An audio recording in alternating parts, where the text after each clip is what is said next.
is Chris here from Tabletop Gaming Magazine, and I'm delighted to be taking another first look at a game with you.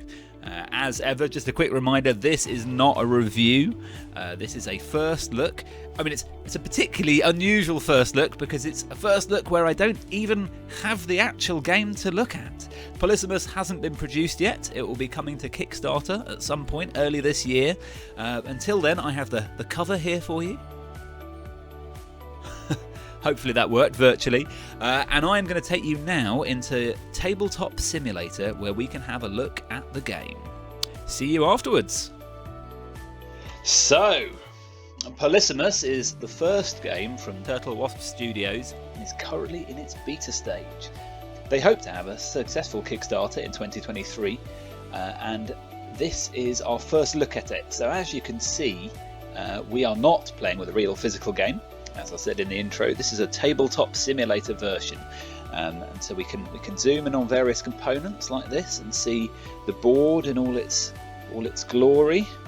We can get whatever angles on it we wish. And we've got the various different boards. I'll take you through all those in a minute, but first of all, I just wanted to give you a look at all of the different cool components you get in a nutshell, and then we'll come back and look at things. So it's clearly quite a pretty game. Obviously we actually haven't got all these lovely decks of cards, and there's a lot of different boards going on here. We've actually got 7 boards. Let me just count them. 1, 2, 3, 4, 5, 6, 7, 8 boards. There we go. So yeah, there's a lot of going on. There's a lot of potential complexity, and I'll take you through each of these boards in turn in a second. But Polysemous, in a nutshell, is a competitive, chaotic adventure game. It has heavy, surreal elements with themes of time, space, higher beings, and dimensions. And every playthrough is the aim of the designer is that every playthrough is completely different. In Polysemous, you control a character piece and move them around, much like you do in many board games. What's a bit different here is each of these boards, as you can see there are 8 boards here, represents a different plane of existence. And as you bounce around from one dimension to another, you find yourself struggling with your sanity, and you lose sanity gaining afflictions, or you can increase your sanity and gain blessings. Which obviously they give mechanical advantages that help you to do better or to do worse at the game. So the way that you win a game of Polysemous is achieved by accomplishing 2 of 3 victory conditions set at the beginning of each game. And the conditions are conquering a board, completing a quest, and collecting a symbol. And you can collect various bits and pieces, so I'll take you a bit through the different decks of cards that you get as you go through, but those help you to collect different symbols and take them back to their correct planes, alongside showing some of those afflictions and those blessings, as well as events and items and quests and other things like that. So first of all, let me take you through the different planes of existence. So if we start here, this is our homestead. You can see there's the 1 to 6 spots here and this little spiral going down, and then we've got our different planes. So first of all here we've got the gauntlet. So you've got the gauntlet here, which lets you gain items and things as you go along. So you enter here and you exit here. This is an ancient forgotten testing ground. If we go down to here, we have the here. Oh, we're the wrong way around for this one. Let's spin everything round. Whee! So this is the home of the creature that dwells. We have the dreamscape here. So this is the shallow waters of existential doubt. This is a place that you can lose your sanity. I assume that these D8s play into that. Oh, let's roll them. It's always fun rolling things. Let's see. I like rolling dice. Must be said, it's more satisfying doing it in real life, but still, there's something quite satisfying about doing it in Tabletop Simulator. Sorry, got distracted there. So yeah, this is the dreamscape board. Then we've got the Ghouldom. Where's the Ghouldom? Ghouldom is over here. So let's have a zoom in on this. Let me just change angle for us. So we've got again we've got this. I'm assuming we're seeing a sort of roll and move mechanic here. I haven't quite read to that bit here, but but you've got a similar thing that different squares are giving you different actions, many of which cause you to lose sanity, and many of them are asking you to pick up cards at various points I've seen on some of the other boards. Yes, so this is the Gulden board, and you seem to have two different sets of things going on here. You've got these three different spirals, and then you've got the Fat Man calls here. There is some great art here. I think one of the things that's nice about Tabletop Simulator is it really lets you just zoom in, doesn't it? You can see all the little details that you might not take the time to look at normally. We've got a wide degree of different tokens here that you can pick up, and you can put them in a little bowl. Yeah, again, playing with stuff is fun. Like Tabletop Simulator does let you do some cool things here. Is that every board? We've got the doors board here. This is the doors board running along here. So you've got all of these different doors leading here. Even other dimensions are not left untouched by these doors. So my suspicion is potentially this is how you get into your different dimensions. Yeah, and is that everything? Oh, and of course the final thing we haven't looked at here is Unrail. Let me go onto a vertical view there. So there's no good way of looking at this because it's designed that wherever you're sitting on the table, this looks good for you. So you'd have to rotate it to see each of the different bits. And then you've got the center of the board. I mean, one of the things that's really quite fascinating here is just how many different tracks we've got going on here. We've got this is the 8th board here, but all of these are different tracks, aren't they? And they've got some fairly familiar mechanics to those of us who've played any kind of track-based game of things like Miss Next Turn. One thing I was noticing here on the Unrail board just before I got myself all confused by jumping onto something else, you've got a different board here. So you can go onto the rolling green hills here and disappear and find yourself being attacked by mines, picking up followers, cowardly knights. So yes, there is a lot going on here. Let's take a look over at these cards. So there's a few different decks of cards around the board. I suspect they are set up like this to show you where they link into different games, hence this one being over here. Let's have a look. Let's take a card. Pulling a card here now. Let's pull one off. Oh, that's the whole deck. Let's flip it over and have a look and see what we see in there. Power up. Draw 2 cards for the creature that dwells next turn. So that links here, obviously, to this to the creature that dwells board here. So we've got that's the layer cards.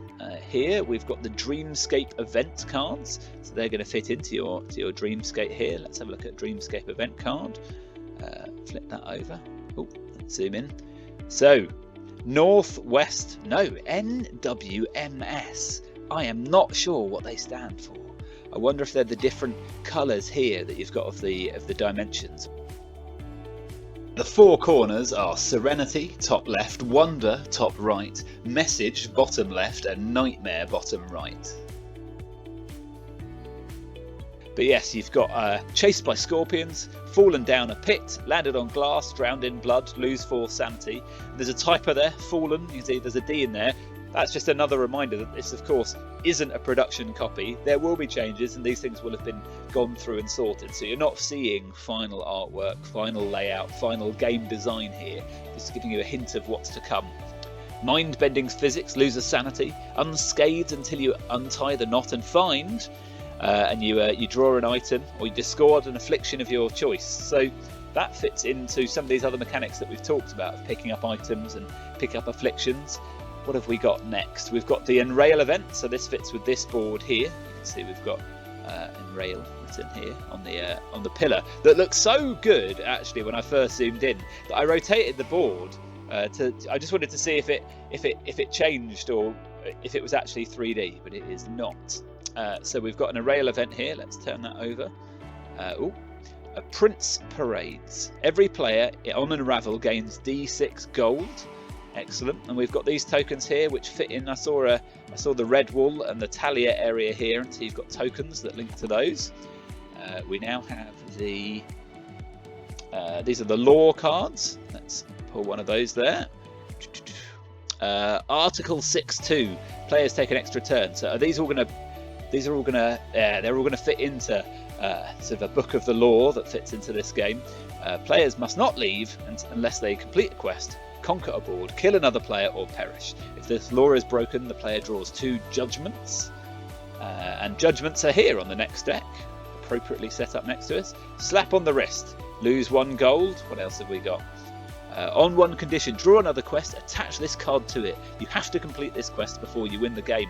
Completing the quest does not give you a victory point. So you've got this thing here of, you've got stuff that's being added to those 3 quests that we said at the beginning of the game. You've got things here that can add to that and make things more or less difficult, I suspect. Items, so there's been a few different pieces that we've seen that have talked about items. Bottled sun, let's have a look at that. That's a nice image there. Used to kill all players that are on the board you currently are on, including yourself. Discard after use. I feel like the fact that it lets you kill players so easily there probably means that death is not a permanent event in this game of dreams and different dimensions. So now we've got some, I'll pop these back on there. I can't be bothered to put them properly on their decks, but they're in roughly the right place. Now we can draw a quest. So these are some big important cards. Vicarious Victory. Be on the same board as another player when they obtain a victory point, or obtain 2 legendary items. What else have we got? Break 2 different laws. Oh, I love that. So if you've got all the laws that are happening over here, this one actually, your quest is to go there and break those laws. And then these 2 cards here, which the decks are the wrong way around, sadly. Let me just rotate them. Rotating for me? Nope, they're not rotating. There we go, rotating for us. So this is like the inverse versions of each other here. You've got this horrible scarred darkened hand, and you've got the happy hand here. So these are the blessings that you can receive. A guardian shadow, deal an extra success in battle. And these are the afflictions. Travel sickness, miss 3 turns after warping. And warping being, I imagine, how one travels between different dimensions. And that's all of our cards there. Now we've got one more deck of cards, the Gauntlet event. So these are the ones that, again, as I've said, a lot of these decks of cards tie into the different boards that you're playing. So these tie in here to the Gauntlet that you're riding on. Oh, there we go. It's not turning for us for some reason. There we go. And let's zoom in on that. Your Gauntleter teleports 2 tiles towards the exit portal and 1 tile left. So there we go. So this helps you get from this enter to this exit here. You can see here you've got, use a key and gain 3 items. So you can unlock that box there. So this is an ambitious game. I don't think I've ever seen anything quite like it before. We've got extra cards, including the tomb cards here that I completely missed out. Let's quickly look at one of those. Let me zoom in on that. Eerie silence, stoic statues watch on. So this is the game. Obviously, this is just a first look. I haven't even attempted to take you through the rules. I think, as you can see, I've not fully grasped them yet myself.